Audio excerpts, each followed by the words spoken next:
Welcome to another edition of Strikers Best Bets. Pierre, we've been away for a while, for 2 weeks. The last time we did our podcast, it was for Guinea's Day. You tipped our viewers a lot of winners, which was great.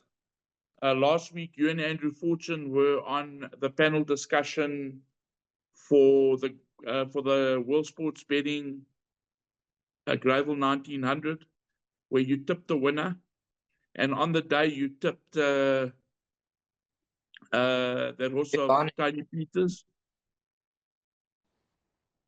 Yeah, also, I found Issa Vivani. Remember, that was quite a nice one. Absolutely. Yeah, it was actually quite a good 2 weekends. Obviously flying up and down, and interesting as well to see some of these horses that ran last weekend preparing or having runs for the Durban July. So it could be something nice to chat about in the future. Where we're going with the Durban July, because I'm sure punters out there would like to take doubles or trebles onto horses running to the Durban July, because if you have a bet early on, your odds are still big. But as you get closer to July Day, the odds will obviously go down, down, down. So you can still get value at the moment. It is a risk, because if a horse gets scratched, then you are losing money on the deal. I think some betting sites will take your money, so if you bet too early. Yeah. But I've cut it down to 4 horses at this stage, in my opinion. There are some horses that I think will be high merit rated, and they've got heavyweights. This year it's a complete handicap now, so it will actually bring a lot of the. In the past, the bottom weights were kept at, say, 54 kilograms, 53 kilograms. Now it's going all the way down to 52 kilograms, and the top weights, where it used to be, say, 60, now carry 62. 62. So there's a big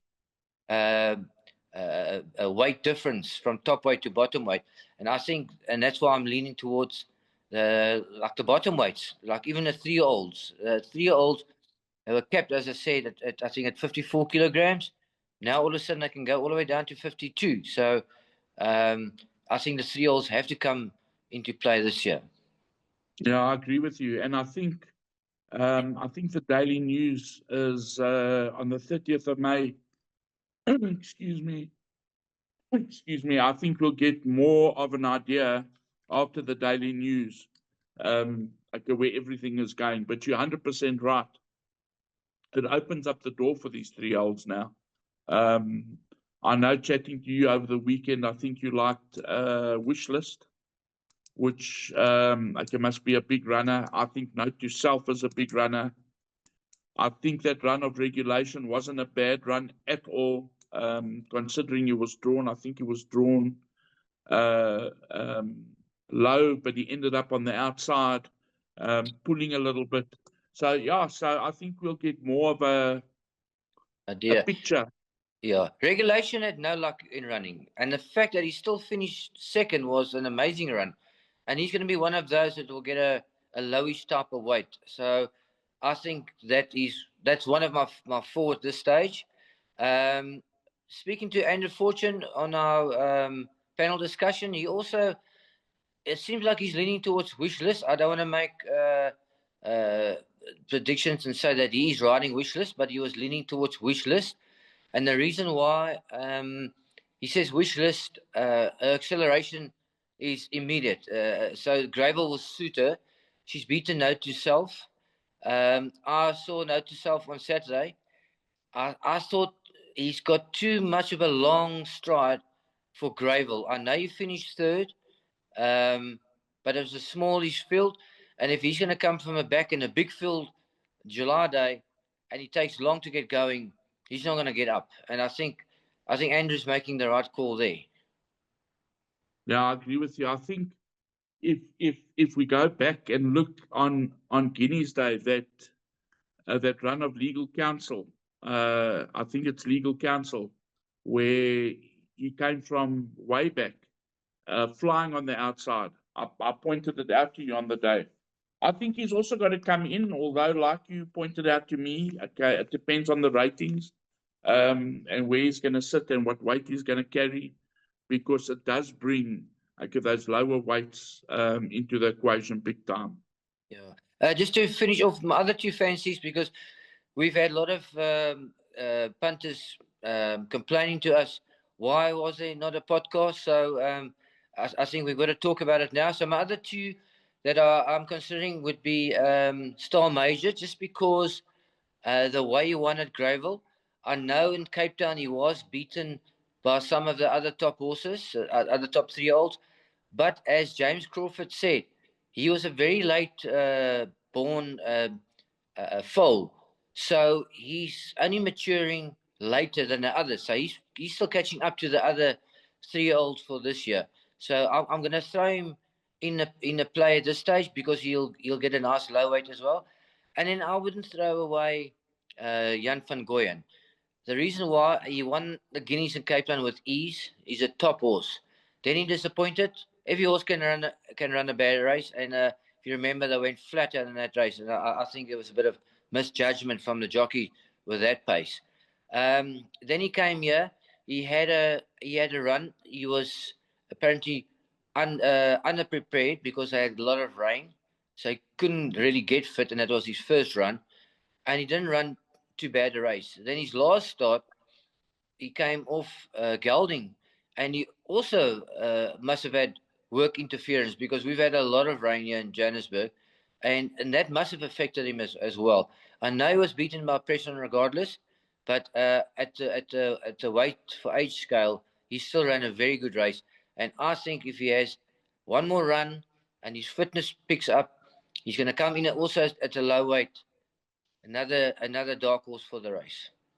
Yeah, I agree with you, Pierre. I really like that. I really like that run behind Press On Regardless. It was an exceptional run, and I'm hoping that Mike de Kock gives him one more run going into the July, because he is a serious contender. Yeah.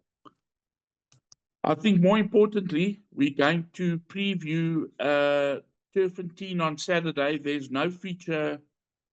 There's no feature race meeting planned for the weekend, so Yes. we thought we'd revert back to Turffontein on Saturday. It's a 9-race card, I think. Just going to have a look. It's a 9-race card. The first race is off at 12:10. We're going to preview the bar pot, which starts at 12:45 in the second race. I think let's jump into it, Pierre. They're betting. Right. Yes. They're betting even money number 4 Gone Cold. They're betting 5-1 to 7 of 5-1 to 7-1. Number 5 Got the Tiger. They're betting 7-1 number 9 Lucky Awesome, a first timer from Sean Terry, and they're betting 7-1 number 12 Storm Act. And you can write your ticket about the rest. Yeah, look, it could be a bit tricky because there are many first timers here, and it could be something that's quite special to upset the apple cart here. But I can't go against number 4 Gone Cold. Firstly, his form is strong. He finished first time out third to the Bronx Bull, and that form has worked out well. And in the last time, finished second to Turn It Up. We know what he's done. I mean, he's gone to win a feature at Greyville against some of the best 2-year-olds. The fact that he's got experience, he's already got 2 runs under the belt, and he's had 2 runs in March, so it's not too far away from Saturday's meeting. So he should be the fittest of the lot because he's had the 2 runs under the belt. Unfortunately, he's drawn 3, but you know what? A lot of first timers, he'll probably be able to jump quicker, overcome the draw, and get to the outside. I'm banking number 4, Gone Cold. I totally agree with you. Those 2 runs behind the Bronx Bull and Turn It Up were world-class runs. I mean, the Bronx Bull has been nominated for the Scottsville sprint meeting in May, and I just think He will be the first. He'll be the first race runner home in this race. Let's move on to race 3, which is the first leg of the place accumulator. They're betting 15 to 10, number 2, Rock My Boat. 22 to 10, number 4, Dr. Strangelove. 5 to 1, number 1, Mirror Reflection. 5 to 1, number 6, Emerald Countess. And 5 to 1, number 7, Sapphire Sun. 8 to 1, number 8, Flying World. And 30 to 1 for the rest. So what is number 4, Dr. Strangelove? Dr. Strangelove is 22 to 10. You know, he's unraced, Dr. Strangelove. The fact that Gavin Arena's on him, it must show something, or maybe he's gone to do track work. This field is not strong, so he doesn't have to be too good to be able to win this race. So I don't know if you open up at that price or you shorten to that in that price. Yeah, that was the opening price. Opening price. So maybe just keep an eye on the betting and then make a call. I've actually found in a very weak field, I found the 6 Emerald Countess and the 7 Sapphire Sun. So I'm going to include the 6 and the 7, and I'm going to include the 4 Dr. Strangelove, just because it's not a strong field. I know it's a first timer, drawn badly, but it doesn't have to be too good to win this race. So I'm going in the bipod 4, 6, and 7. Okay, the viewers just need to note that they don't have to put in the first timer because it's the first race runner home. But if you want to double up and you think that Dr. Strangelove will win, look at betting closer to the time, maybe Saturday morning, to get a better guide. And it's great to have Gavin Arena back in the saddle. He's been off for quite a while now, Piere, so it's going to be great to see him back in the saddle. Let's move on to race 4, which is the first leg of the Pick 6, where they are betting 15 at 10, number 7, Celtic Manor. 7 at 2, number 5, Be My Fate. 5 to 1, number 1, Made to Measure. And number 2, Give Me Some Love. 8 to 1, number 3, Storm Ballet. And 10 to 1, and Better the Rest. Another tricky little races. It's a maiden plate, and some horses are we've got a higher merit rating here.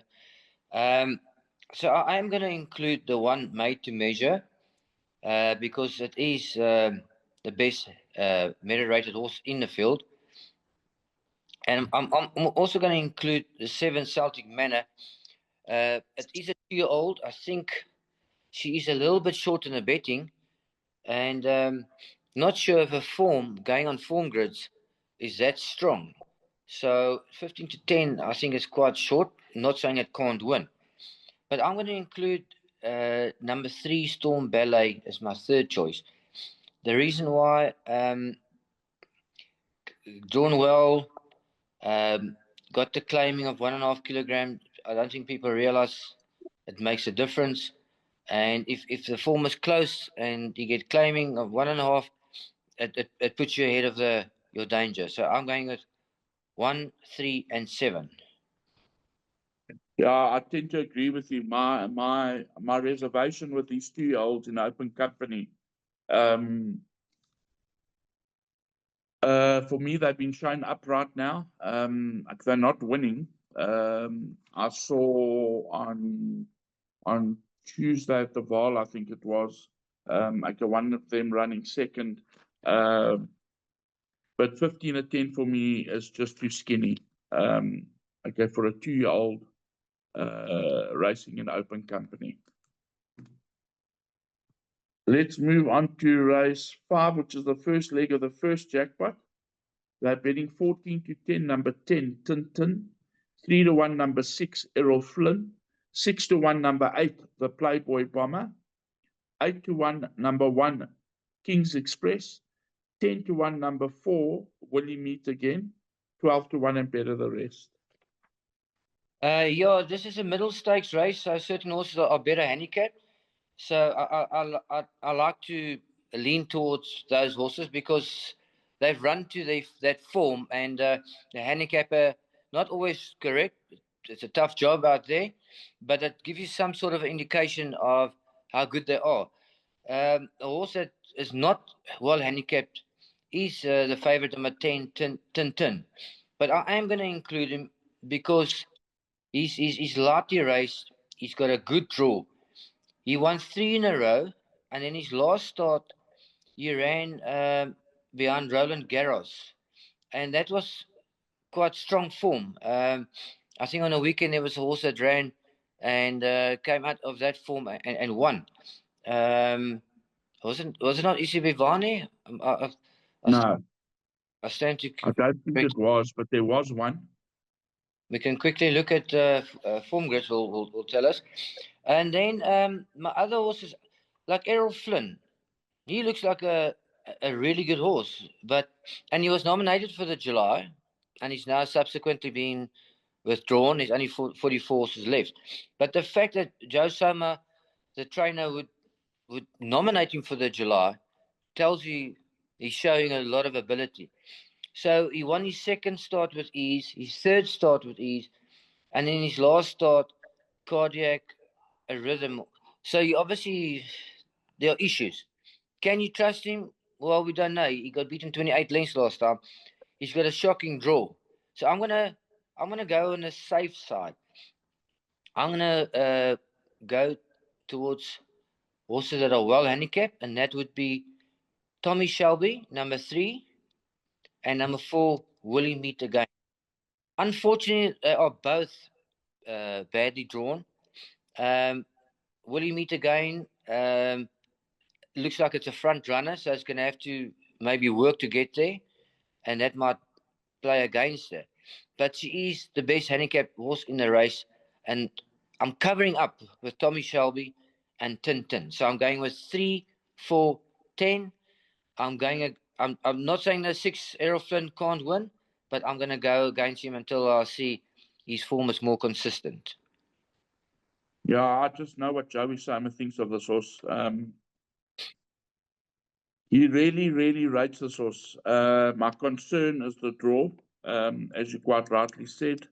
But he's won from one course and distance.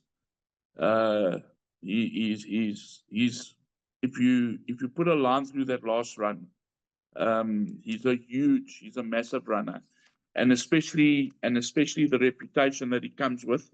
Again, my reservations are the wide draws, and that's why Tintin comes right into the race. He's been backed from 18-10 to 14-10, so there's already been money for him. If you have a look at his score stats, he's had 3 runs at the course for a win in 2 seconds. He knows Turffontein. He loves Turffontein. He ran 4.5 lengths to Roland Garros. I think that was the big cap, in the big cap, which was not a bad run, finishing 4.5 lengths off them. If he's come back to this field, so I make him a big runner, but you're right on the ratings. It is Willie Meet Again and Tommy Shelby. But for me, it's an open race. If you don't like Tintin, then you need to start loading. Let's do our homework properly and see which horse finished behind Roland Garros. I'm just searching here. Quickly for. You can carry on talking, Stevie. No, we'll wait for you because we're going to move on to the next race, which is the 6th race and the first leg of the second jackpot. So let's put race 5 to bed, Piere. Okay. Okay, once you've picked up.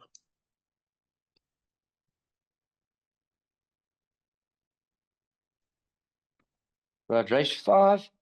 I've gone a little bit wider here because you can basically put any horse in here. It's a very. We're talking about race 6, Piere. Sorry, race 6 now, yeah. It's a tough race. Let me give you the betting first, if you don't mind. Right. It really is a tough race, as you quite rightly said. They're betting 5-1 the field. They're betting 5-1 number 4 Repetition, number 5 Sanskrit, number 6 Terrence, number 10 Instant Attraction. They're betting 6-1 number 9 Cassius Belly, and number 11 Full Go. 10-1 number 2 Mount Darwin, and 12-1 and better the rest. Okay, so I've just seen a form at Isibavane. Okay, so That's so a that feature. form is strong. That's feature race form line. So maybe because I've gone quite wide in some of these races, I try and cut down as much as possible, and then the punters must put in what they want. But maybe Tintin could be a banker on that form, especially since the other two that I've included, Willie Meet Again and what's the name, the Danger, Thomas Tom Shelby. Shelby, that are drawn in the bush. So you've got bad draws. So that could be Yeah, and how far did Isibavane finish behind Roland Garros? about 2 lengths. Oh, that's a good run. So Tintin finished another 2 lengths behind Isibavane, and this is not. I don't think these are really feature race horses. I'm talking about the top horses. I mean, Isibavane 100% going right. July. Obviously, Errol Flynn's unknown, so I'm not so sure about that. But I think with Tintin, fit, drawn well, he won his previous 3 starts. Let's banker Tintin. I agree with you. Okay, I've read out the betting for race 6. Let's have your analysis of the race. Okay, so I found I found 3 horses that I'm going to lean towards. Number 2, Mount Darwin. I know he was well beaten last time, but it was against Firestorm, and most horses were beaten well by Firestorm. He's come from an 88-minute rating in a matter of 3 starts to a 77. It's 11.5 kilograms, 5.5 lengths. He's got the 2.5 kilogram claimer from JC Boertes. That makes it 8 kilograms turnaround. So you have to put the 2 in. Because it's a tough race, I've included the 10 as well. Instant Attraction, drawn well. Finished second last time out. Before it was drawn 11 out of 11. The run before that, 10 out of 11. Had some really bad runs. Now all of a sudden, drawn 2. Should have the run of the race, and it's consistent. 3rd run from a race. Then I found a funny horse, number 12, Major Loon. I don't know what price he is. Last time got beaten. He's 18-1. 18-1. Got beaten 12 lengths last time, but he had a shocking draw of 13 out of 14 runners. Raced wide most of the way. Has come down in the merit rating and claiming 2 kilograms. So I've included the 12. I've got 2, 10, and 12. I make this race an absolute minefield. And whoever can afford to be putting field in their pick sixes, I suggest you do so. I mean, a horse like Full Go, we understand is drawn very wide. But, I mean, he's 6-1. The form lines aren't bad. There's been winners out of the last 3 runs in that form line. Sanskrit, okay, it's got to be a runner, also drawn wide. All the fancied runners are drawn wide. Terrence, drawn 10 out of 12, also drawn wide. The maiden winner, Thunsel,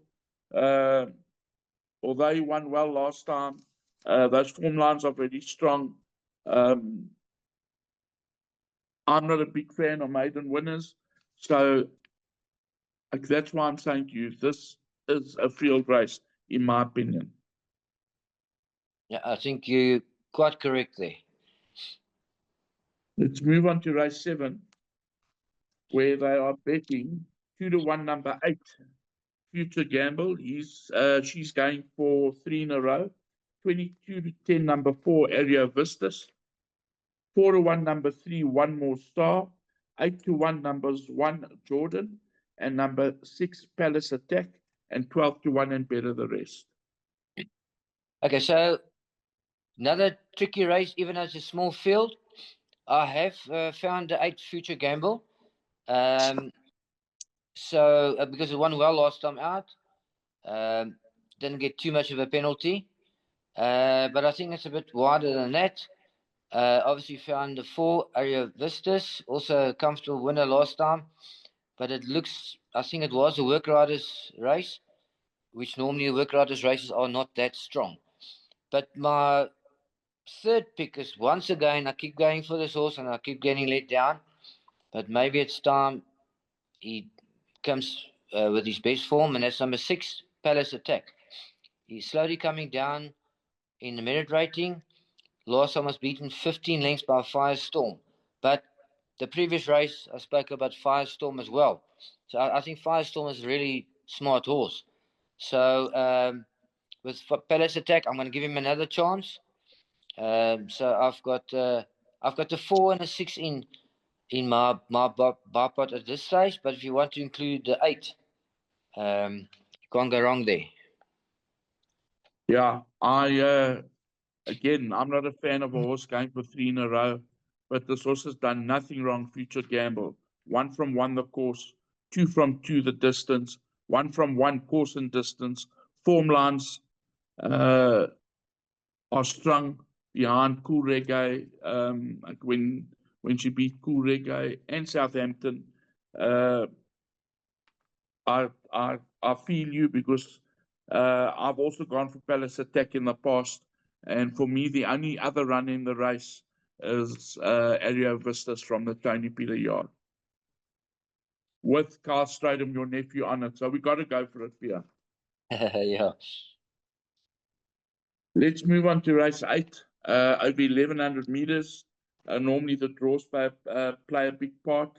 Also very open. They're betting 3-1 number 11 Lead the Charge, 6-1 number 1 Ziasha, 6-1 number 8 Destiny of Fire, 7-1 number 9 Slinky Mapimpi, and number 10 Night Bomber, 15-2 number 2 Almond Sea, and number 3 Mover and Shaker, 10-1 number 4 Quantum Theory, 14-1 and better the rest. Another open race, Pierre.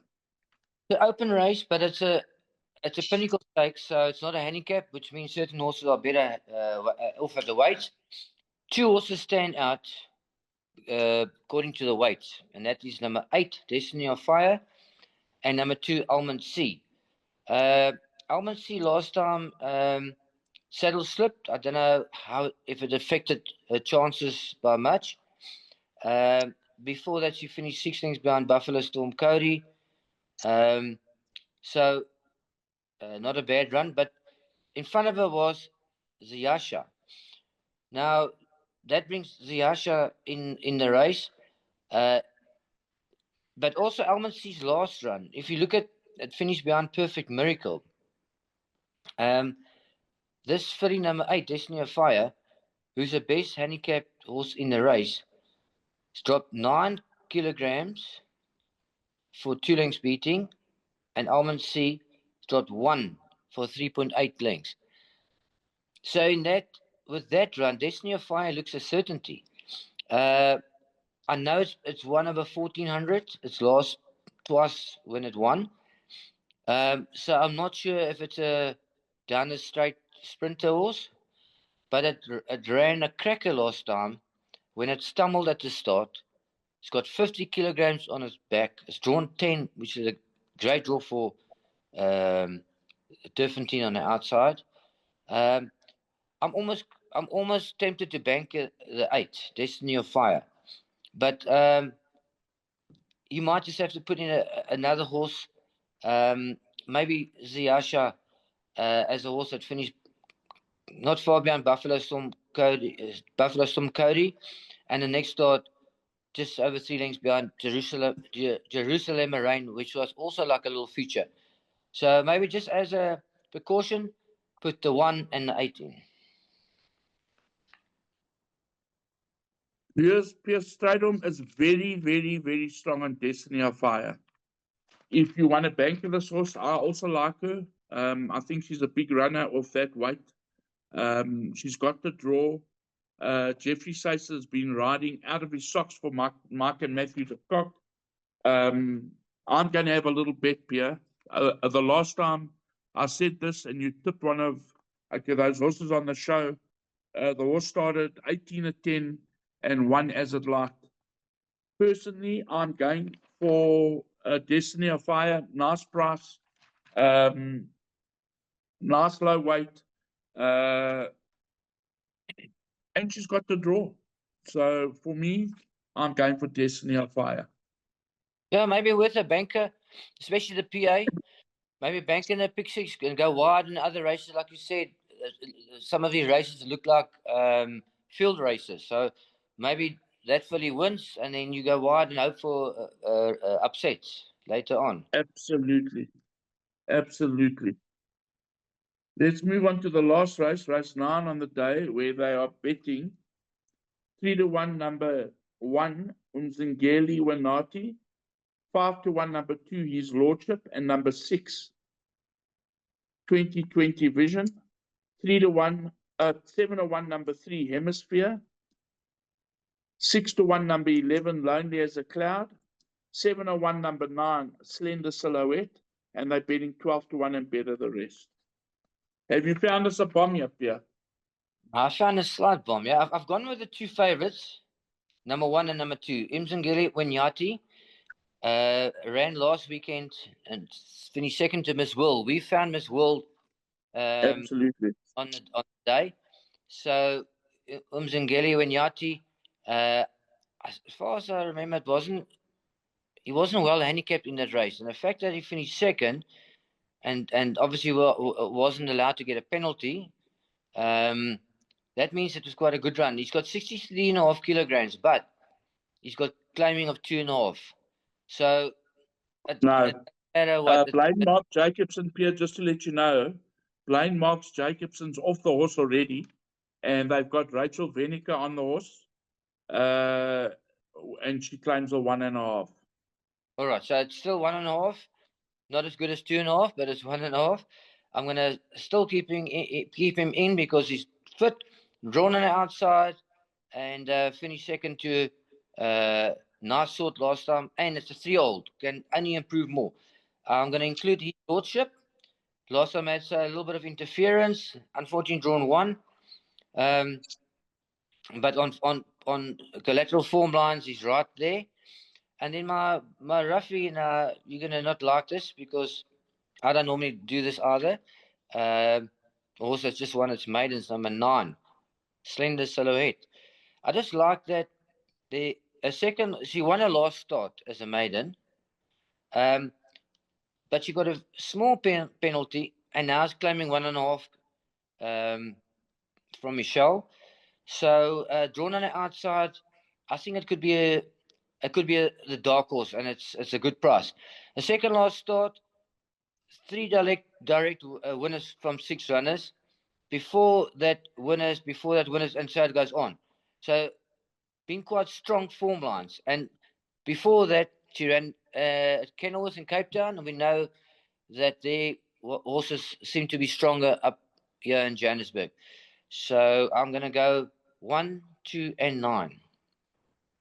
I'm going to give our viewers one more to put into the play. This horse, Lonely as a Cloud. I just love that run behind Precocious, coming off a bit of a break, but he's getting the 1.5 kilos, drawn 10. This kid Mabuta is riding out of his socks. I agree with you. 1, 2. Although I don't like maiden winners, she must have a chance. Form lines are very strong, drawn well. Michelle is also riding out of her socks, but I would be including number 11, Lonely as a Cloud. So I think that wraps it up here. Look, it's a bread and butter meeting as we know, for want of a word, because we've been spoiled with a lot of feature races in the last couple of weeks. So I think next weekend is that Scottsville meeting, if my memory serves me correctly. So we'll be previewing that Scottsville meeting. So, yeah, there's beautiful racing to come in the Natal winter season. Still to come. Very excited about the July. The guys, all our clients are getting ready. All the invites have been sent out. The replies are coming back. So there's a lot of excitement, as you well know, and you and your beautiful wife will be joining the guys down in Durban in the marquee. So you guys are going to have a ball, and I just know that it's going to be a great Hollywood Bets Durban July. So since you're talking about the Durban July, maybe a nice double for, and then take one of the horses I mentioned earlier for the July. So maybe go with Gone Cold in race 2 and Destiny of Fire. So that will give you a nice price already. And then you pick one of those 4 horses for the Durban July. One of those 4 I mentioned, of the 4, pick your one and then take the treble. Start putting money on. I agree with you. Start putting money for July Day. Absolutely. And the betting is up for the Hollywood Bets Durban July. So the guys go onto the site, go and pick your winner. I beg your pardon? Are there any moves yet for the betting? I haven't really checked, Pierre. I've been busy in meetings this whole week. I haven't really checked. But if the guys go onto the site, click on anti-post, the July betting will come up, and it's all there. It's all there for everybody to see. We can, like weekly, do the betting for the July, and the punters can sort of start getting a bit of an indication. I can quickly give you a quick indication. Yeah, I think go to it. The last time I checked was top of the boards. I'll let you know now. 8 and 18 is there as well.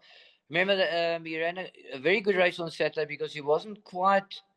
I mean, it's his first run after the Cape Town season, and he does seem to be a little bit keen. I think the blinkers maybe made him a little bit too keen in that race. So he comes into play, but he's going to have top weight, as far as I know. Yeah, so they're betting 6-1 number 1, see it again. They're betting 6-1 number 2, 8 on 18. There's been a betting move for that from 7.5 to 1 is now trading at 6-1. They're betting 13-2 number 15, note to self. Also a little bit of money for that from 8-1. They're betting 9-1 wish list. Andrew Fortune, as you said, is leaning to that from 11-1. I apologize, from 13-1. They're betting 12-1. They're betting 12-1 Okavango. Also been a slight move from 13-1. Betting 14-1 Trust from 15-1. 14-1 Regulation. A little bit of money for that from 15-1. The horse that you like, Jan van Goyen, from 20-1 to 16-1. So there's been a move there. There's been a bigger move for Star Major from 25-1 to 16-1. So there's been a bit of money, quite a bit of money for that. And yeah, they're betting 16-1 Grand Empire and 20-1 about the rest. Wasn't there another roughie that you fancied, Pierre? No, I went with Jan Goyen, which shortened. Regulation shortened a little bit. Star Major shortened a little bit, and Wishlist shortened a little bit. So I think maybe all the horses are shortening because as we're getting closer. But it'd be interesting to follow these horses as we lead into the Durban July. Absolutely, I agree with you. But like you say, we'll do a betting update once a week on our podcast at the end of the podcast, just to give the viewers a little bit of a guide as to where the money is going, and as we get closer to the time, obviously there's going to be a lot more pressure on horses than other horses. So it's just great to see. On that note, Mr. Strydom, I wish all our punters happy punting, and I hope that they make lots of money for the weekend, because there's a lot of feature races coming up in the Durban season, which is now well underway. It was kicked off with the Colts and the Phillies Guineas, the World Sports Betting Colts and Phillies Guineas 2 weeks ago. So now we're way underway with the season, and there's still great racing to come in Durban. Yeah, great. Happy punting, and we'll see you next week and keep you updated.